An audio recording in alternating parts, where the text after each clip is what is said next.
സ്നേഹമുള്ളവരെ, കുടുംബ ജീവിതത്തിൻ്റെ വിജ്ഞാന തലങ്ങളെക്കുറിച്ചാണ് നമ്മൾ പറയുക. ചിലപ്പോൾ കുടുംബത്തിൽ വരുന്ന ഒരു വലിയ പ്രശ്നം, ഒരിക്കലുണ്ടായ കൊച്ചു കാര്യം അനേക നാളുകളിൽ മനസ്സിൽ വഹിച്ചുകൊണ്ടിരിക്കും. പോട്ടെ എന്ന് പറയുകയല്ല, നമ്മുടെ പല പല അനുഭവങ്ങളും ഫ്ലഷ് ടാങ്കിൽ റിലീവ് ചെയ്യുന്ന പോലെ പോട്ടെ എന്ന് വെക്കാൻ പഠിച്ചോ, വിജയിച്ചു. ചിലപ്പോൾ ചില കാര്യം ഭാര്യമാർ ദീർഘകാലം ഓർത്തുകൊണ്ടിരിക്കും. അതുകൊണ്ട് പുരുഷന്മാർ ശ്രദ്ധിക്കണം, ആവശ്യമില്ലാത്ത വാക്ക് പറഞ്ഞ് മനസ്സിനെ മുറിപ്പെടുത്തരുത്. ചില കാര്യങ്ങൾ പറഞ്ഞ് ഭാര്യയ്ക്ക് ബുദ്ധിമുട്ടുണ്ടാക്കരുത്, അത് ശ്രദ്ധിക്കണം. അത് എണ്ണി പറഞ്ഞുകൊണ്ടിരിക്കും. ഒരു മാത്യു സാറും മേരിയും, സാറ് സ്കൂളിലെ അധ്യാപകൻ, മേരി എന്ന ഭാര്യ വീട്ടിലെ കാര്യങ്ങൾ നോക്കുന്നവൾ.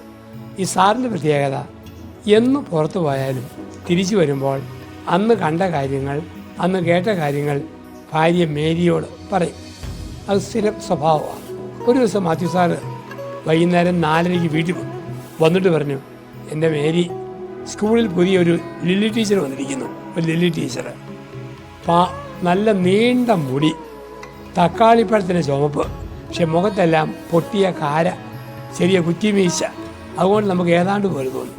അപ്പം മേരി പറഞ്ഞു, വല്ല പെണ്ണുങ്ങൾക്കും കാരയും മീശയോടെ നമുക്കെന്താ, അവിടെ വഴിക്ക് പോട്ടെ. പ്രശ്നം കഴിഞ്ഞു, എല്ലാം തീർന്നു. 2 വർഷം കഴിഞ്ഞു.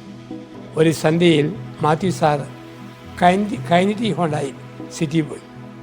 കുറച്ച് പച്ചക്കറിയൊക്കെ മേടിച്ച് രാത്രി 7:30 വന്നു. പവർ കട്ടായിരുന്നു. ഗേറ്റ് കടന്നപ്പോൾ അവിടെ അന്ന് പൂന്തോട്ടത്തിന് സൈഡ് കെട്ടാൻ വേണ്ടി ഹോളോ ബ്രിക്സ് ഇറക്കി വെച്ചിട്ടുണ്ട്. ഇയാളെ കാണുന്നില്ലല്ലോ. സ്കൂട്ടർ തട്ടി മറിഞ്ഞു വീണു. വരുതി ഒഴുക്കി പോയി, പച്ചക്കറി ചെതറിപ്പോയി. മാത്യു സാർ ഭാര്യയോട് പറഞ്ഞു, നീ എന്നാ ഒരുത്തിയാടി, ഇരുട്ടല്ലേ, പവർ കട്ടല്ലേ, ഇഷ്ടി ഇറക്കുക കാര്യമൊന്നും പറയണ്ടേ, എൻ്റെ കയ്യെങ്ങാനും ഒടിഞ്ഞാലോ, നീ ഇത്രയും ശ്രദ്ധയില്ലാത്തുള്ള പോയത് മഹാകഷ്ടം. ഉടനെ മേരി എന്ന ഭാര്യയുടെ മട്ടുമാറി മറുപടി, പിന്നെ സ്കൂളിലെ ടീച്ചറിൻ്റെ മുഖത്തെ കുറ്റിമീശയും കാരയും കണ്ട ആൾക്ക് ഇത്രയും വലിയ ഇഷ്ടി കാണാൻ പറ്റിയല്ലേ. 2 വർഷം മുമ്പ് പറഞ്ഞതാ, അത് തേടി വരും. അപ്പോൾ ഭാര്യയെ ശ്രദ്ധിക്കണം, ഭർത്താവിനെ ശ്രദ്ധിക്കണം. കാരണം പാഴ്വാക്കില്ലാതിരിക്കാൻ ശ്രദ്ധിക്കുക. അത് കുടുംബവിജ്ഞാനത്തിൻ്റെ ഒരു പ്രധാനപ്പെട്ട കാര്യമായിട്ട് മനസ്സിൽ ചിന്തിക്കണം. വീണ്ടും ഒരു വലിയ പ്രത്യേകതയുള്ളത്, ഭർത്താവ് ഒരു സമയം ഒരു കാര്യം ഭംഗിയായിട്ട് ചെയ്യും, സ്ത്രീ ഒരു സമയം 10 കാര്യങ്ങൾ ചെയ്യും. അപ്പം വൃത്തിക്കുറവുണ്ടായെന്നിരിക്കും. ഭാര്യ ചെയ്യുന്ന പല പണിയും ഭർത്താക്കന്മാർ ചെയ്താൽ എമ്പൻ്റെ കുടുംബത്തിൽ ആത്മഹത്യയോ കൊലപാതകമോ നടക്കുമായിരുന്നു.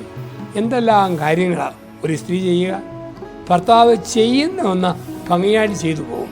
അപ്പോൾ ഭർത്താവ് ഒത്തിരി കാര്യം ചെയ്തില്ലെങ്കിൽ ഭാര്യ പരാതിപ്പെടരുത്, അവൻ അത്രയേ പറ്റൂ. ഭാര്യ ചെയ്യുന്ന കാര്യത്തിൽ ചെറിയ കുറവ് വന്നാൽ ഭർത്താവ് കുറ്റം പറയൽ, ഒരുപാട് ചെയ്യുമ്പോൾ അങ്ങനെ കൗതുകം സംഭവിക്കാം. ഈ ഒരു ചിന്ത വരണം.